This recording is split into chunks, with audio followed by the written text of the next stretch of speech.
यह घटना 1960 के ज़माने की है। अलीगढ़ आईटीआई में मेरे पिताजी प्रिंसिपल थे। हम लोग कैंपस के ही क्वार्टर में रहते थे। गर्मियों के दिन थे। हम लोग बाहर बरामदे में सोए हुए थे। रात के करीब 1 बजे वॉचमैन ने मुझे जगाया और कहा कि अपने पिताजी को बुलाओ। पिताजी अंदर आंगन में सोए हुए थे। जब वे बाहर आए तो वॉचमैन ने उन्हें बताया कि फैक्ट्री में मशीन चल रही है, उसकी आवाज़ यहाँ तक आ रही है। पिताजी ने उसे कहा कि वो 2-3 लोगों को साथ लेकर जाए और देखे कि वहाँ कोई है तो नहीं। थोड़ी देर बाद वॉचमैन ने लौटने पर बताया कि वहाँ कोई नहीं था, मशीन अपने आप चल रही थी, वह उसे बंद करके आ रहा है। इतना कहकर वो अपनी ड्यूटी करने चला गया। अभी वॉचमैन ड्यूटी करने गया ही था कि मशीन दोबारा चलने लगी। उसने इस बार जाकर मशीन का मेन स्विच ऑफ कर दिया। वर्कशॉप बंद करके वो पिताजी को बताकर अपने घर चला गया। सुबह के 3 बज चुके थे।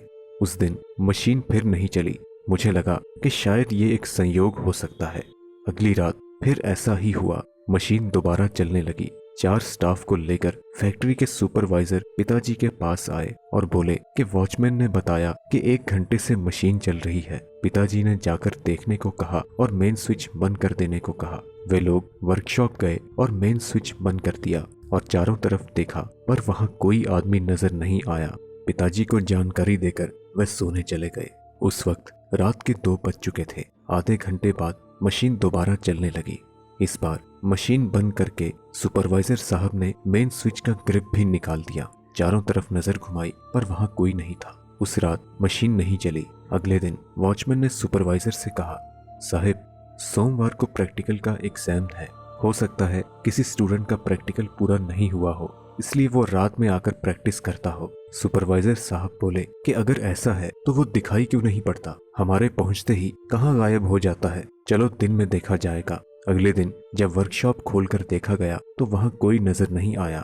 संडे की रात फिर मशीन चलने लगी। सब लोग परेशान हो गए कि आखिर ये हो क्या रहा है। सोमवार को परीक्षा शुरू होने के समय एग्जामिनर साहब वहां आए और जॉब देकर 8 घंटे में उसे पूरा करने को कहा। फिर अपनी जगह आकर बैठ गए। तभी उनकी नजर टेबल पर पड़ी। उन्होंने देखा कि वो जॉब बनाकर पहले से ही रखा हुआ है, उस पर रोल नंबर भी पंच किया हुआ था। ये देखकर एग्जामिनर काफी हैरान हुए और जब इंस्ट्रक्टर को बुलाकर पूछा गया तो पता चला कि वह रोल नंबर जिस लड़के का है उसकी मौत 3 महीने पहले एक बाइक एक्सीडेंट में हो चुकी थी। ये बात जब पिताजी को पता चली तो वे बिल्कुल नहीं घबराए, बल्कि उन्होंने ये कहा, उस पर नंबर दे दो, शायद उसकी आत्मा भटक रही है। नंबर देकर उसे पास कर देने से उसकी आत्मा को शांति मिलेगी। एग्जामिनर ने ऐसा ही किया और वाकई में उस दिन के बाद कभी भी रात के वक्त मशीनें अपने आप नहीं चली। हम लोग 3 साल तक वहां रहे, लेकिन ऐसी कोई घटना नहीं हुई। दोस्तों, आपको ये कहानियाँ कैसी लगी हमें कमेंट में जरूर बताएं। अगर आपके पास भी कोई हॉरर स्टोरी है तो आप उसे हमारे साथ कमेंट सेक्शन में या फिर इंस्टाग्राम पर भेजकर हमारे साथ शेयर कर सकते हैं। हम मिलते हैं आपसे अगली वीडियो में, तब तक के लिए इजाजत दीजिए।